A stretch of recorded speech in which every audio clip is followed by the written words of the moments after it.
autodefensas. No sé qué decir sobre eso. En eso el país tuvo una experiencia que no está tan clara.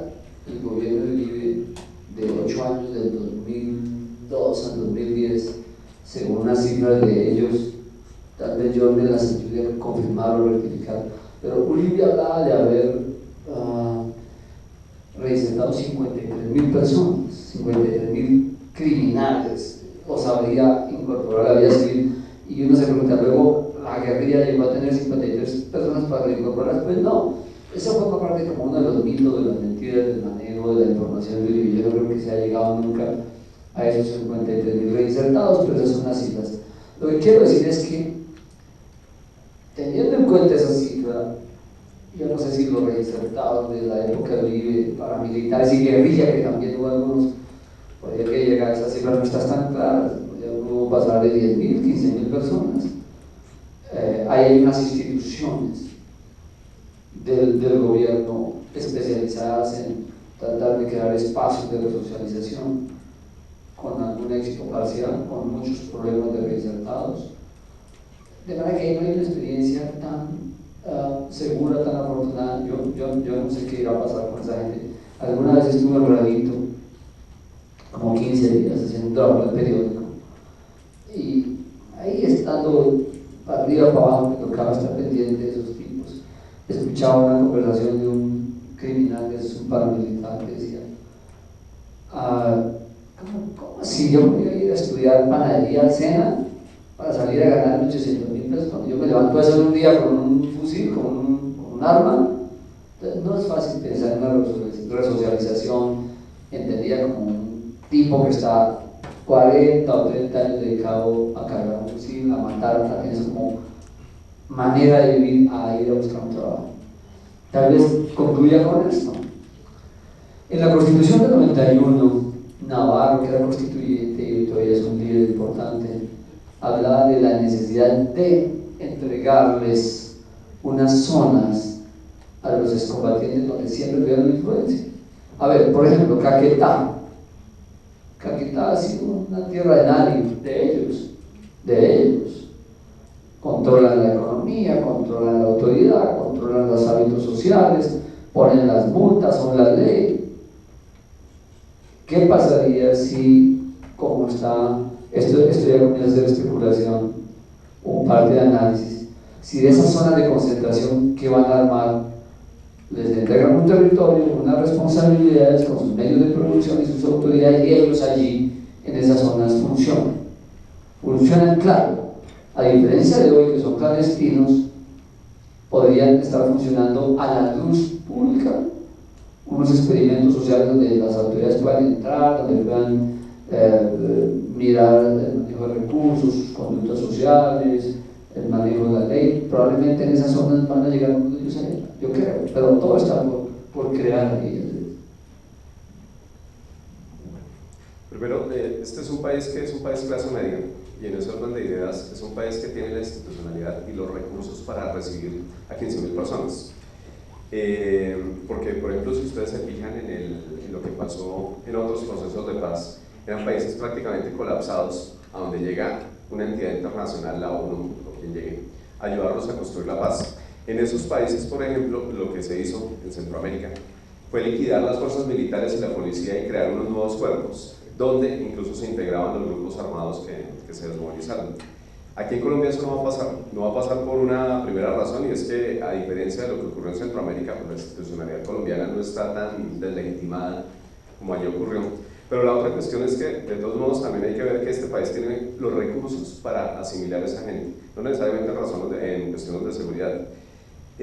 Va a haber diferencias en la manera como volvieron los paramilitares a como volvieron los guerrilleros, porque claramente han cometido los mismos delitos, todos se financian de narcotráfico, pero hay diferencias chiquitas, que ustedes dirán que pueden ser polémicas o no.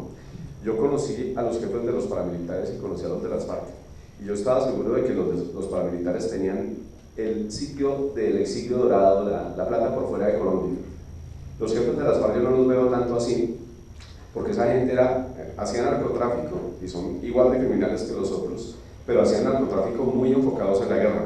Yo no veía al mono hoy con inversiones en Panamá o en Islas Caimán. Los paramilitares, cuando se desmovilizan en el 2003, arranca el proceso y termina en el 2006. Fue una decisión que toman las cúpulas, las élites, y a la gente se la imponen. Y al paramilitar raso le decían, nos desmovilizamos mañana y tenemos que llegar a tal lado. Cuando ustedes hablaban con el paramilitar decía exactamente lo que dice Adolfo. Yo me ganaba 5 millones de pesos al año y ahora me ganar 500.000 al mes. Y me ganar 500.000 de un estipendio que no me alcanza para nada. Ahí hay una muy buena razón de por qué mucha gente terminó reciclada en las bandas. Porque ellos no querían salir de la guerra. La estructura de las FARC es otra, la burocracia militar de las FARC es otra. Las FARC son muy verticales.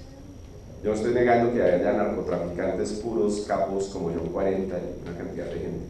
Pero la mayoría del aparato militar de las FARC es muy vertical y en ese orden de ideas las decisiones que toma la cúpula, que es una decisión realista la de negociar porque están perdiendo la guerra, de alguna manera lo siente más la base y lo acata más la base. En ese orden de ideas yo no esperaría que hubiera defecciones de tanta gente por debajo de tanto combatiente para volver a la guerra. Cuando ustedes hablan con la gente que maneja reintegración, ellos le van a decir que muchísima de la gente que manejaban con los paramilitares tenían problemas de que no cumplieran los programas, que no fueran a estudiar, que no aparecieran más nunca. En cambio, los que se volaron de la guerrilla y que llegaron a desmovilizarse, cumplían todo el programa y realmente salían de la guerra. ¿Y era por qué? Porque los que se volaban de la guerrilla sí tenían la convicción de que querían salir de ese mundo ya. Yo siento que de todos modos las FARC tienen todavía el manejo completo sobre su aparato militar, la gente que está en La Habana, y en ese orden de ideas la decisión de acabar con la guerra va a ser seguramente admitida por la mayoría y acatada por la mayoría de la guerrillerada que ellos llaman. Habrá gente que estará por fuera, pero de alguna manera también siento que siendo estos personajes campesinos mucho más rurales que los otros, la reintegración puede ser un poco más afortunada si se hace el enfoque de que se vayan a algunas regiones, no para que ellos las manejen, no para que ellos las controlen, porque seguramente ustedes también se van a fijar en un asunto y es que las FARC manejan regiones completas de Colombia, pero son un ejército de ocupación, la gente no las quiere. En San Vicente del Caguán, que ustedes recuerdan, fue el corazón de la negociación de paz de Pastrana, el alcalde es del Centro Democrático.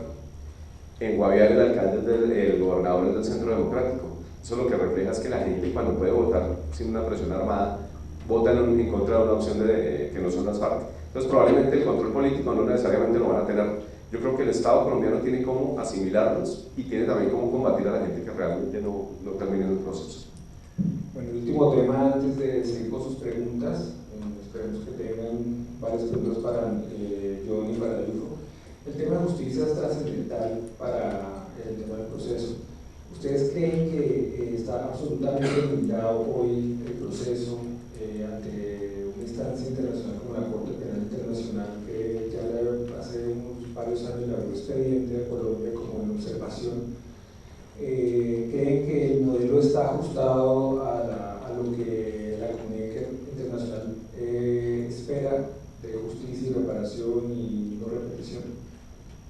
Tal vez John tiene mejores respuestas que yo sobre esto brevemente.